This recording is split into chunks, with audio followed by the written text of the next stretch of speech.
Come on, everybody.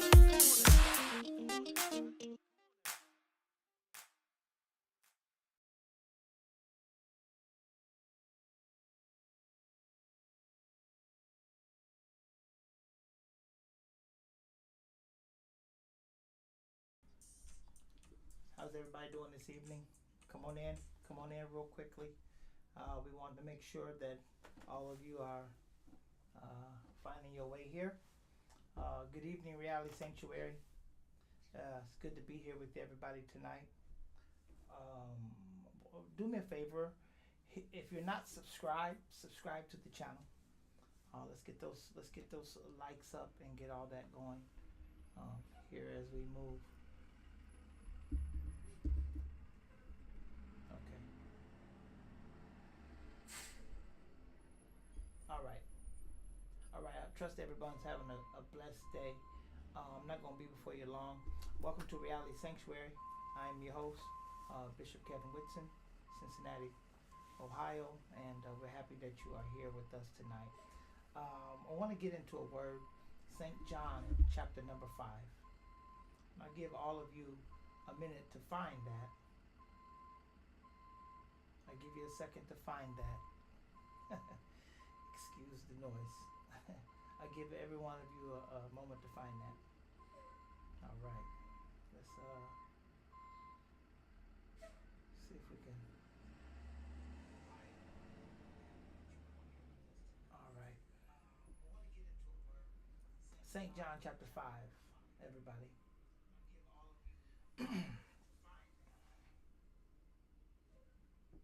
St. John chapter 5. All right. Pull this up here.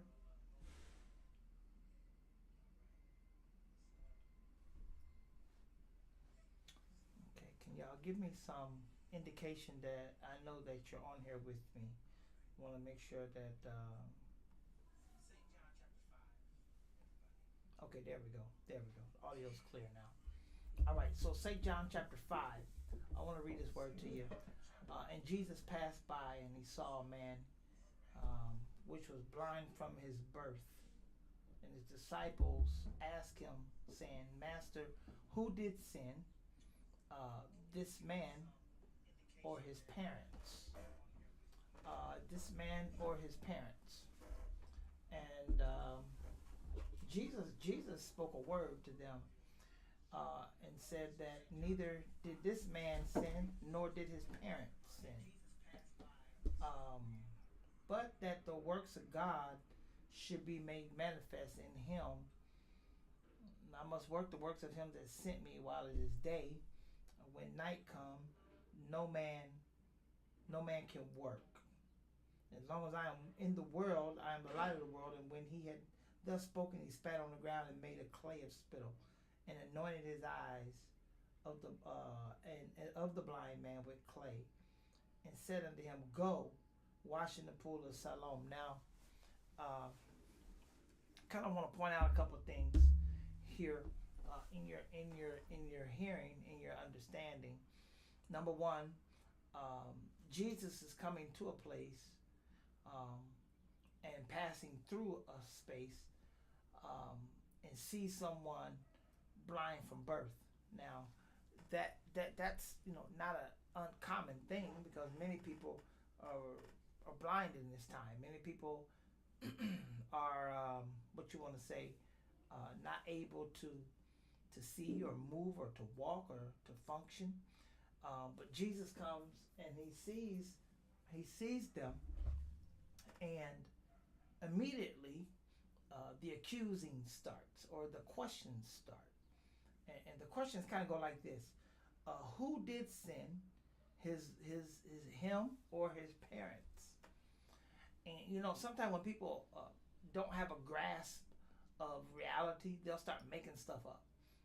If the man is born blind, then how in the world could he have sinned if he was born blind? But see, they had a superstition that as you're coming into the world from the other world, the superstition was that you were coming in with ailments and ills and ails that would um, you would carry into this life. They believed heavily in reincarnation, and they were in that area, that space there, uh, very, very overtaken with the modern day philosophies and all these kinds of things. And Jesus, immediately dispels this. He says he or his mother or his father, they were not sinful in that fact, but this has happened that the works of God may be manifest, that the works of God may be manifest in him. And so we see immediately as God's working his manifestation, and we see immediately as there is a sense of power of God working, it's gonna show itself. Because when the power of God comes, it will show itself. It has to show itself. And while it's showing itself, it's going to, in a manifestation form, so that it will become flesh, that it will become concrete, the abstract will become concrete, the intangible will become touchable. And this is often a thing with God in the text and in the New Testament and in Scripture, really, and in our lives, is that many of you are praying and have some blind spots that you're praying through. And you're wondering, how come I can't see? How come I can't find my way? How come I'm blind in a certain area? And you may have been this way for some time, dealing with blind spots.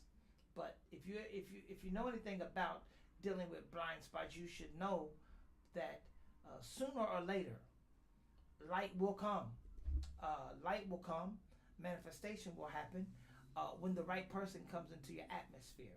Now, y'all just excuse my lack of homiletics tonight. I just want to talk to your heart, and I just want to, speak and encourage you all with this word. His disciples asked him, saying, "Master, who did sin, this man or his parents?" So they are very sin conscious because they know that something's wrong, or else why is this man blind? And so they want to, who did the sinning? Who done messed up here?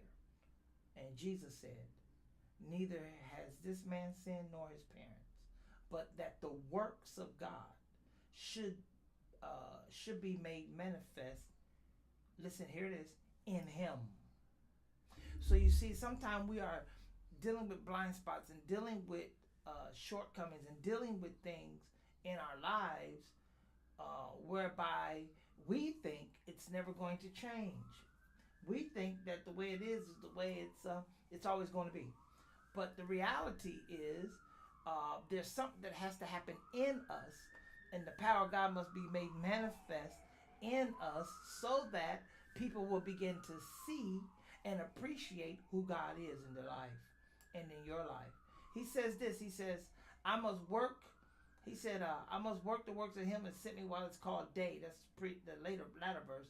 But in verse number 3, he said, neither this man or his mama or his daddy sin. Verse 4, I must work the works of him that sent me while it is day, the night coming, and when no man can work. And as long as I am in the world, I am the light of the world. And when he had thus spoken, he spat on the ground and made a clay of spittle, and anointed his eyes of the blind man with clay, and said unto him, go wash in the pool of Siloam, which is interpretation being sent. He went therefore his way, washed, and he came back seeing. And I'm going to leave you with this thought. Here's the thought. The thought is that there are blind spots, and God's going to often use some unconventional ways to help us regain our sight, help us regain what it is that we're dealing with, help us regain our shortcoming, help us to regain the areas in which we are lacking in. And so I want to encourage everybody tonight. I want to encourage you, if you're here, to be of good courage. Please know this, that God is going to prove himself to you, that you don't have to be discouraged. You don't have to be weighed down. You do not have to feel as if so overwhelmed that um, God has not heard you or can hear you. But yes, though you may not see him, he can see you, and he does hear your cry. Now you notice something here. The man in the text, the scripture says here, it says in from all the way from verse 1 all the way down to verse number 7. I'm looking at the text and I'm seeing something, or I'm looking for something that I don't see. And here's what it is. I don't see a long conversation. There's a conversation missing.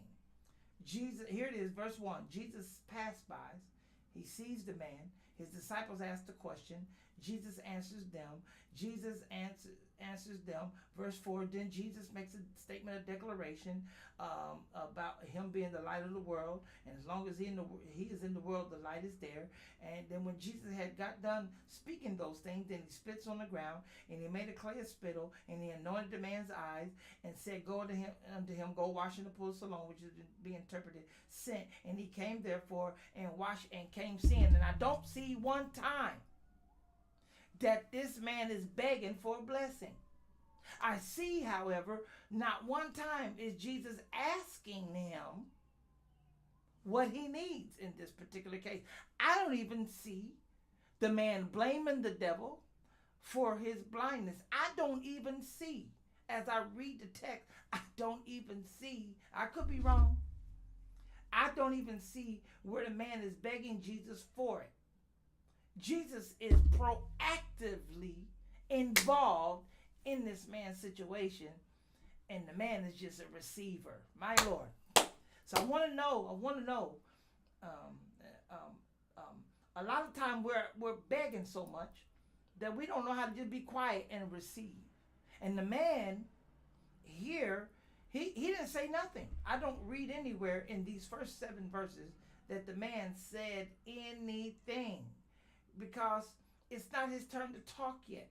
When he does start talking, there's going to be some trouble later on. But in the first verse 1 to 7, this man is not in a begging position. He's not trying to pay for a miracle. He's not trying to bargain with God to get a blessing.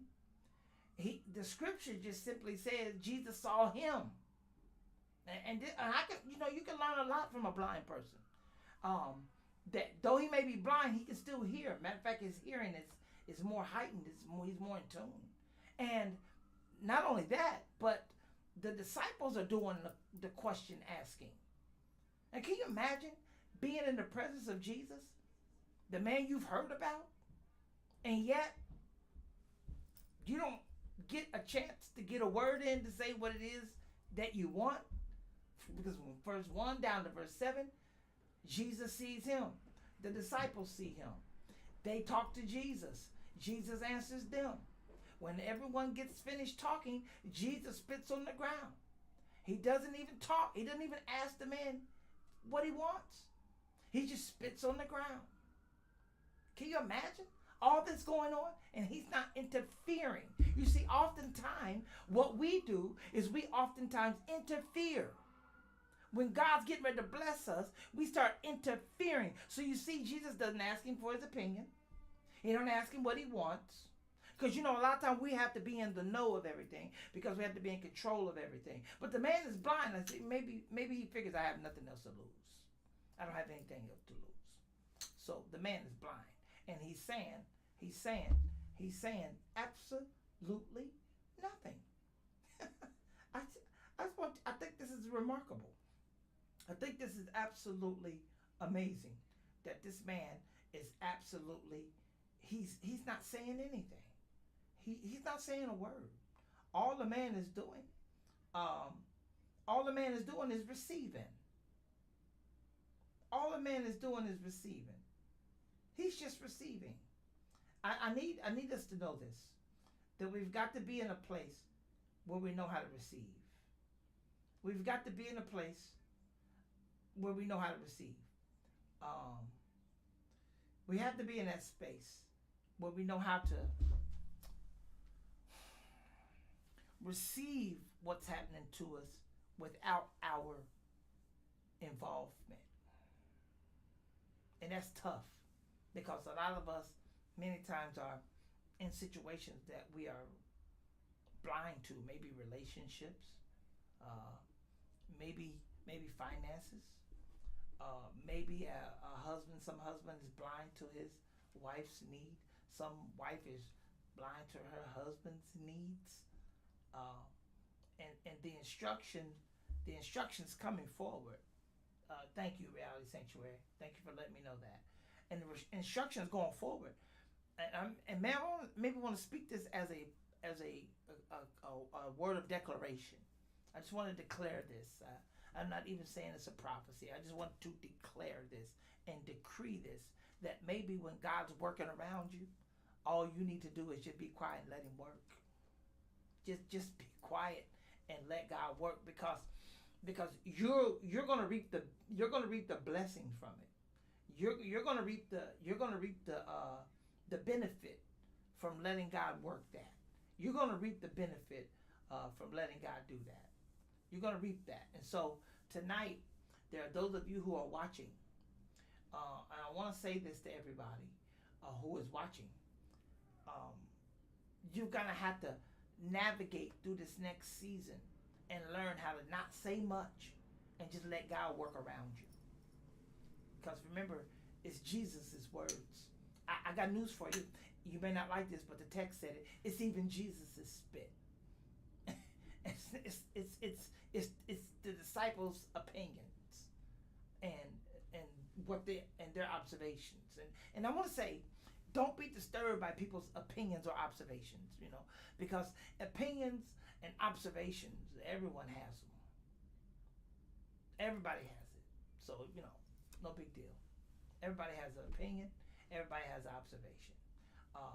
But here in the text, the man says nothing yet. He says nothing yet. We go on down through the text. Let's walk through this text. I wish there was a way I could see your comments. I wish there was a way I could see comments. Can someone comment in the chat and let me know? Can you comment? I don't know. I'd like to have a little more interaction with you all. Let's see. If I slide it over.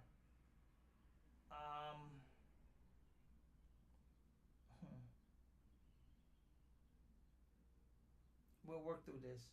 We'll work through the kinks tonight. But if somebody could. Okay, here we go. All right. There it is. I see the chat now. Thank you all for. Okay, there we go. All right. And share this on your Facebook pages or on your group, wherever that may be. Look, here it is. Let's go down a little further. I want to show you something. I think that as you begin to look at what's about to happen, I see it now. Thank you, First Lady. My wife said that they are commenting. I'm sorry, I didn't see it, but I see it now. I see all the comments and the hearts and all that jazz. Let's see. Is that a heart? Okay, there it is. I see it now. All right.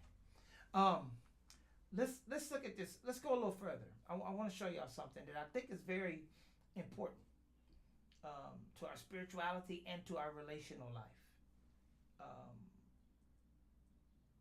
St. John chapter number 9. All right. Let's go down here and let's look at the verse.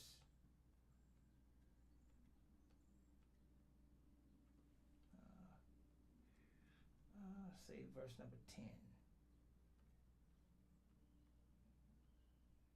Or verse 8. All right, here we go. The neighbors, therefore, and they which before had seen him, that he was blind, said, Is not this he that sat and begged? Is this not he that sat and begged? And some said, This is him. Others said, he looks like him. He like him. Um, and then, but he said, I am he. Um, Therefore said they unto him, how were thine eyes open? And he answered and said, a man that is called Jesus made clay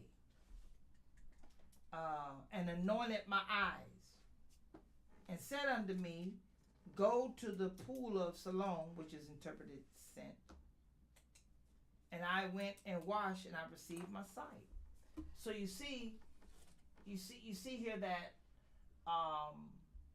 there is a certain level to this that Jesus is seeing, and the man is saying, that has everything to do with how to receive this. See, the man is receiving it without saying much. Jesus is giving instruction, and so oftentimes we're given suggestions, and we think they're instructions, but a suggestion that doesn't, or a statement that has no instruction, is just a suggestion. It's not much of anything, and so the man receives with nothing being said. Check this out, y'all. Then Jesus moves away off the scene and goes into another part. But then now the people says, is not this the man? Get those, come on, y'all, let's get those likes up, okay? Let's get those likes up, because the more likes, the more you speak, the more you talk in the chat, it puts the page on an algorithm, and so it's just all about, it's free. It doesn't even cost you anything. Just do this. Just get in the habit of doing this, because it don't even cost you anything. Just do that, okay? And it makes us more visible. It grows the page, okay? Jesus gives instruction. He moves off the scene. People start inquiring, how did you get your sight? Quite naturally. Look at what this is. I'm gonna show y'all something. It's very powerful.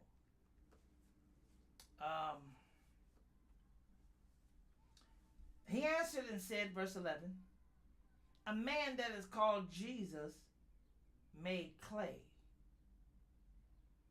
anointed my eyes, and said unto me, go to the pool of Siloam and wash. And I went and washed, and I received my sight. And then they said unto him, where is he? He said, I don't know. Because maybe perhaps they got somebody blind in their family and they need a miracle too. And maybe perhaps they may be a little more some may be a little more antagonistic and suspicious. And they may want to know, who is this man working this power? Look at verse 13. They brought to the Pharisees him that aforetime was blind. Now, this is crazy. The man cannot see. He gets his sight. I don't read anywhere.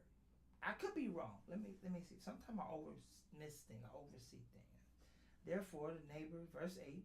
Therefore, they which had set blind, yeah, I don't see anywhere between verse 8 and verse 12. I don't see anywhere where anyone even congratulated him. I want to tell you, don't be sitting around waiting on everybody to be happy because you got something that you used to didn't have. Because if you leave it up to people, they won't be happy. Matter of fact, some people like the man when he was blind because They can feel good about doing charity. Yeah, you know what I'm saying? Some people like your dysfunctionality. And they like the fact that you need them to be present because it gives them significance. Some people are like this. I don't know. Perhaps maybe in verse 13 begins to reveal their true motive. It said they brought to the man who was blind to the Pharisees. Now, why do you think they're bringing a blind man, or excuse me, a man that used to be blind, to the Pharisees? Why do you think they are bringing this blind man to the Pharisees? Why? Why do you think so? Why? I'll tell you why. In verse 14, and it was the Sabbath day when Jesus made the clay and opened his eyes. Then again the Pharisees also asked him how he had received his sight. And he said unto them, he put clay on my eyes, and I washed, and I do see. Therefore some of the Pharisees said, this man is not of God,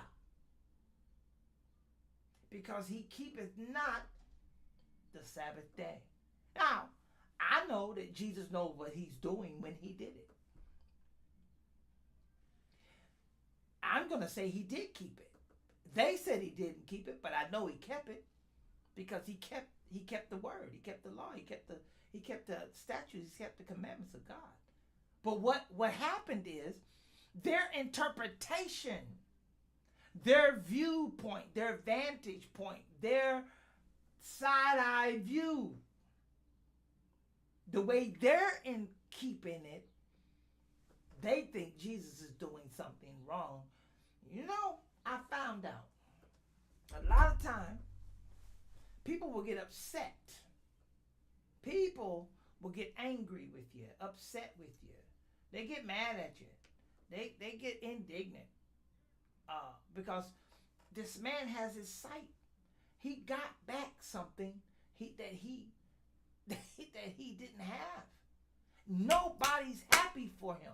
I don't read nowhere in the text where I could be wrong. This is very problematic, and I know that Jesus knows what he's doing on the Sabbath day. Actually, brothers and sisters, I want to tell you, he didn't break the Sabbath day. He actually gave revelation as to what the day is really supposed to be about. He actually showed them what the day is about. And they were, pontificating and being who they are, religious and all. And I'm going to say this to you. In their mind, they were not wrong.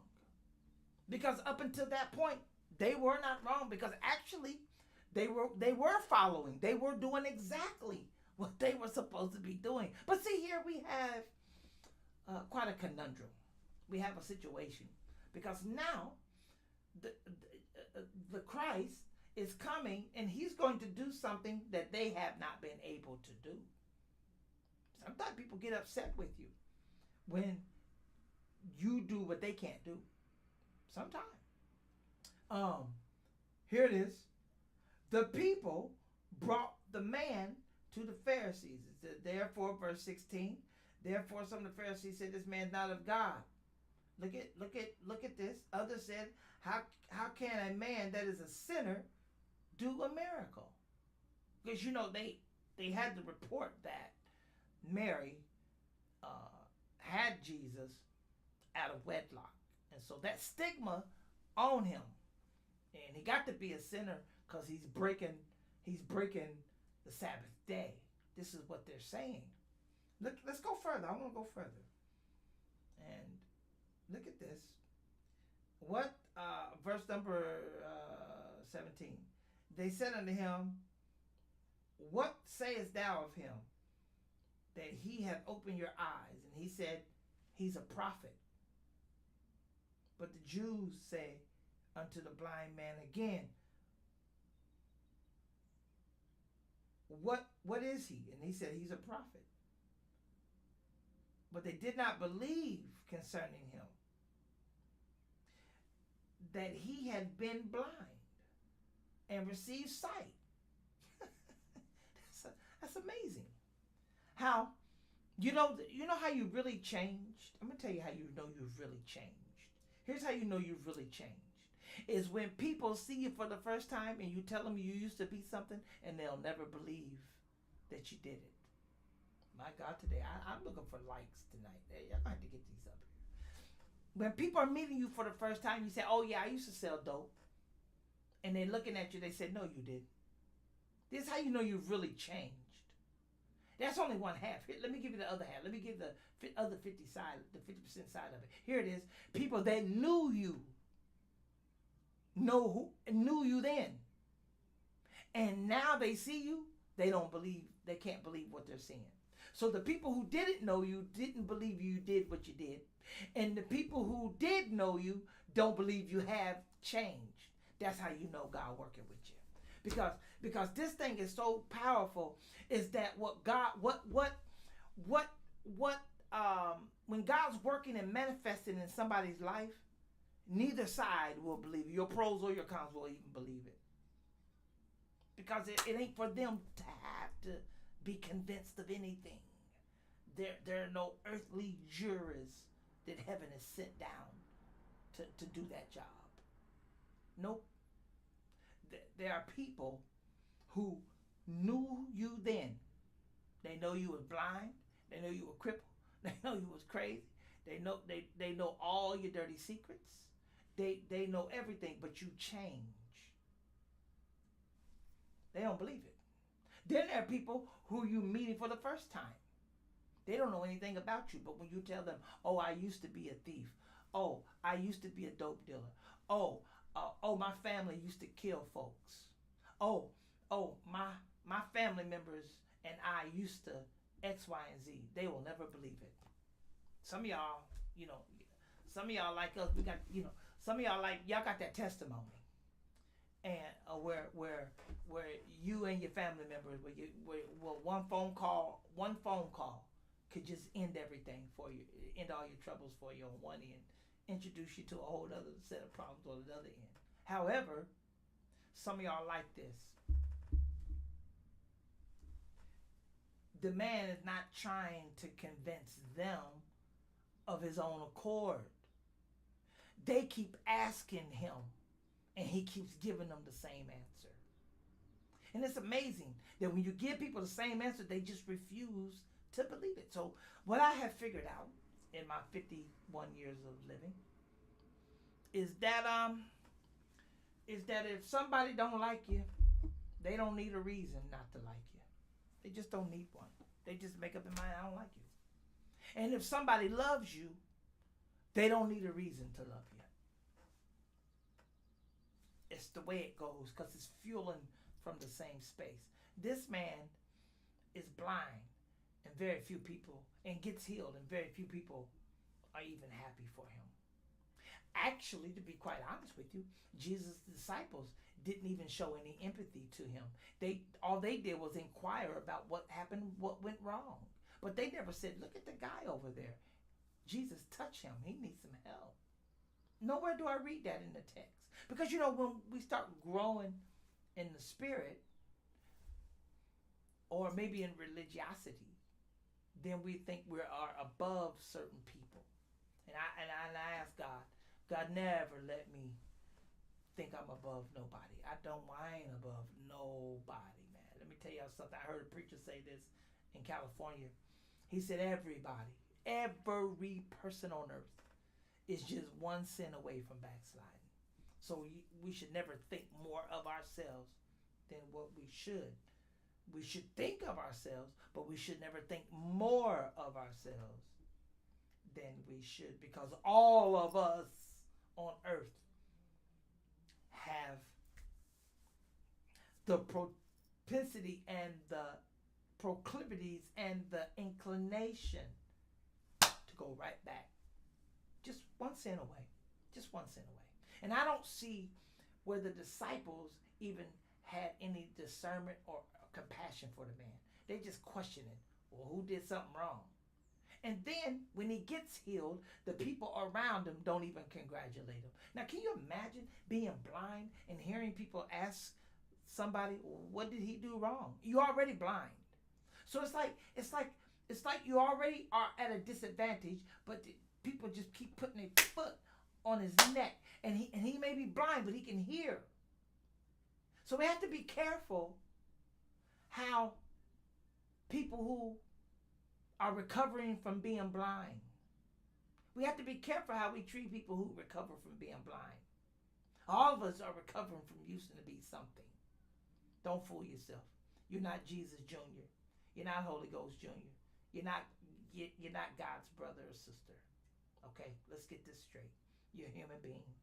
You're a spiritual person in a human flesh body. And between sun up and sundown, you will feel the pull of this flesh. You will. Whether it's in your attitude, whether it's in your action, you will. Whether it's omission or commission, you will. So let's not be holy like that, holier than thou. Let's remember compassion. Let's remember love. I mean real compassion. Compassion. You know, today's believers, I'm finding that people are finding reasons not to love.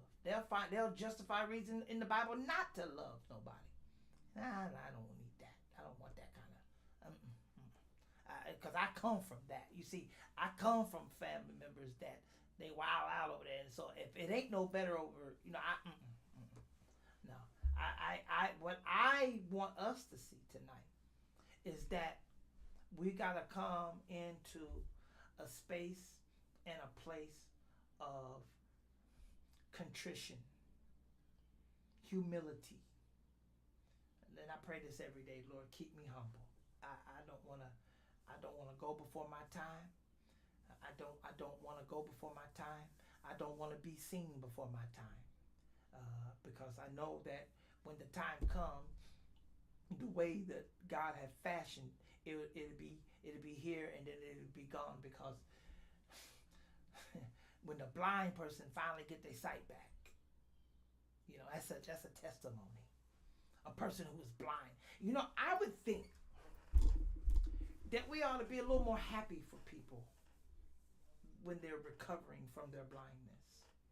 I would think we'd be a little more celebratory for people who are former drug addicts and former addicts of all kinds, shopaholics, alcoholics, drugaholics, sexaholics, rebellionholics, disobedientholics, all of it. I would think we'd be a little more compassionate, a little more loving, a little more kind. And what I'm finding out in this side of the vineyard, in this world, what I'm finding out is that there's a limiter, a ceiling that we've put on ourselves, that we will not go higher than what most people have said about what we are.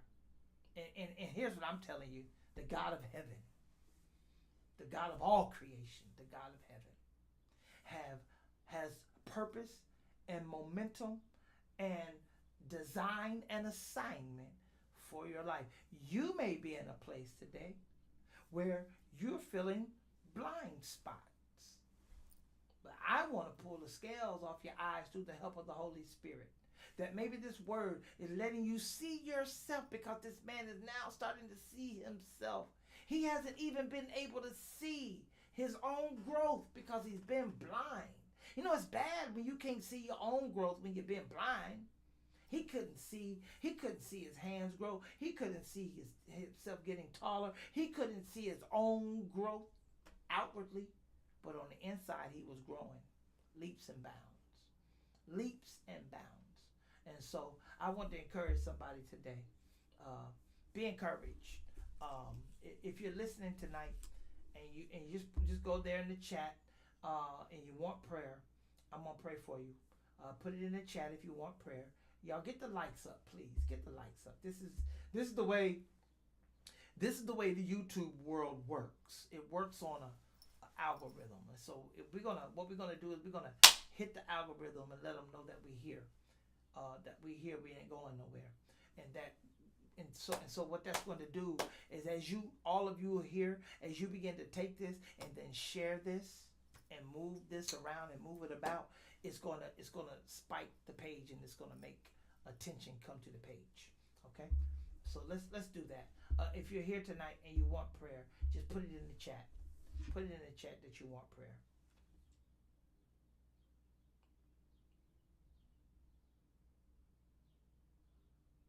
Okay, because God's going to give you a sight back. I'm believing that God's going to give you your sight back. All right, it's 7:45. I'm at the end of my time. Thank you all for coming. Thank you all for being a part of this broadcast tonight. Thank you all for being here. We'll do it again. Uh, this YouTube will be our go-to page. So, and the YouTube streets are a little different than the Facebook, Instagram streets. It's its own monster. I know that the Patreon page and streets are a little different as well. So, but we're gonna build this and move momentum on this. All right. All right. Thank y'all for coming tonight. I'm praying for each and every one of you. Praying for each and every one of you. Watch your blind spots. And when God gets ready to give you eyesight back, um, um, don't let people trip you up who've always been able to see and saw you when you were blind. You didn't see them. So that's another thing about when you start getting your eyesight back, you start seeing people for the first time who you've always heard about. And don't be alarmed if it doesn't match up. All right? Just know God is with you and he gave you your sight back. If you're here tonight, by all means, I want all of you to sow. At the bottom of the screen, there's Reality Sanctuary. Just sow. Listen, I don't run games with people's money. I'll tell you this now. I'm not asking people to give me no $10,000, this, that, or the other. So as the Lord leads you to sow. And those of you who are watching for the first time, thank you. I hope you will come back. We will let you know again.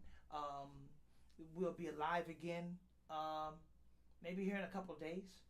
But as we're building and working and trying to rebrand this this YouTube page, as the man of God in Cleveland, Ohio, prophesied to us to anoint my hands that God was going to rebrand and relaunch. And so that's what we're doing now. We're going with the prophetic word. And you know what? Go against all odds, but go. Don't stop. Don't stand still. And don't allow where you've been and what you've done and where you're going or all that. Don't allow that to hinder you. Go forward. Go forward. Because when you stand before God, he's going to say, how come you didn't go forward? When you stand before God, he's going to say, why did you stop? Okay, so move forward, people of God. God bless you, real God, real people, Reality Sanctuary. God bless y'all.